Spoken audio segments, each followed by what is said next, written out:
talk about disaster recovery, you're talking about bringing up your machines quickly. And when you talk about backups, you're talking about data retention. So when we think of backup, we think of devices that back up to a disk target so we can recover them relatively quickly, or we talk about going to tape so we can keep them for a long time. When we think of DR, we think of SAN snapshots or OS level snapshots.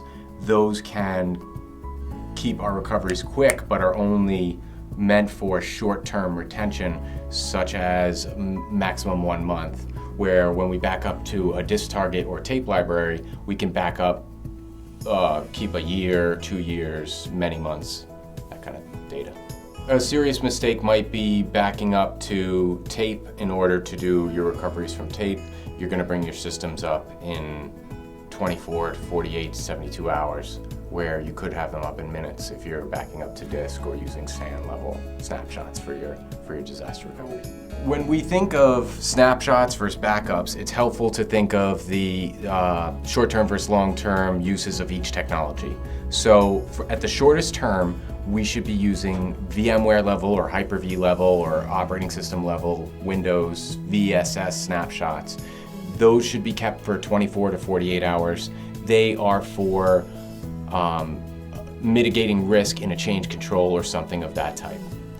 When we think of the next term and where we're to use snapshots, we think of SAN level snapshots for 1 day, 1 week, maybe 1 month maximum.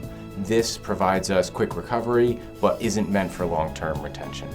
Then we go to disk-based backup or disk target in our backup. So we back up with a backup utility like NetBackup or Aperture or Backup Exec, and we put that data on a disk repository. That's our mid to long term, for instance, 1 month to about 1 year.